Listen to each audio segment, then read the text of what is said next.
अकोला शहरातील civil line police station हद्दीत 6 वर्षीय चिमुकलीवर लैंगिक अत्याचार झाल्याची धक्कादायक घटना उघडकीस आली आहे।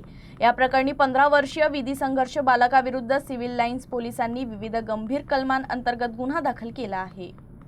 मिळालेल्या माहितीनुसार फिर्यादी कामावरून घरी परतल्यानंतर त्याच्या 6 वर्षीय मुलीनं रडत रडत आपल्यावर अत्याचार झाल्याची माहिती दिली। घराशेजारी राहणाऱ्या नात्यातील व्यक्तीच्या मुलानं घरात कोणी नसल्याचा फायदा घेत हा प्रकार केल्याचा आरोप करण्यात आला आहे। घटनेची माहिती मिळताच कुटुंबियांनी तातडीनं सिव्हिल लाईन पोलीस ठाण्यात धाव घेत तक्रार दाखल केली। या प्रकरणी संबंधित विधी संघर्ष बालकाची वैद्यकीय तपासणी करण्यात आली असून अहवाल प्राप्त झाल्यानंतर पोलिसांनी भारतीय न्याय संहितेच्या पॉक्सो कायद्याअंतर्गत गुन्हा नोंदवला आहे। सिव्हिल लाईन पोलिसांनी संबंधित विधी संघर्ष बालकाला ताब्यात घेतलं असून पुढील तपास सुरू आहे। या घटनेला दोनही कुटुंबातील वादाची किनार असल्याची ही चर्चा परिसरात सुरू आहे। पोलिसांकडून बाल न्याय मंडळाच्या मार्गदर्शनाखाली पुढील कायदेशीर प्रक्रिया करण्यात येत आहे।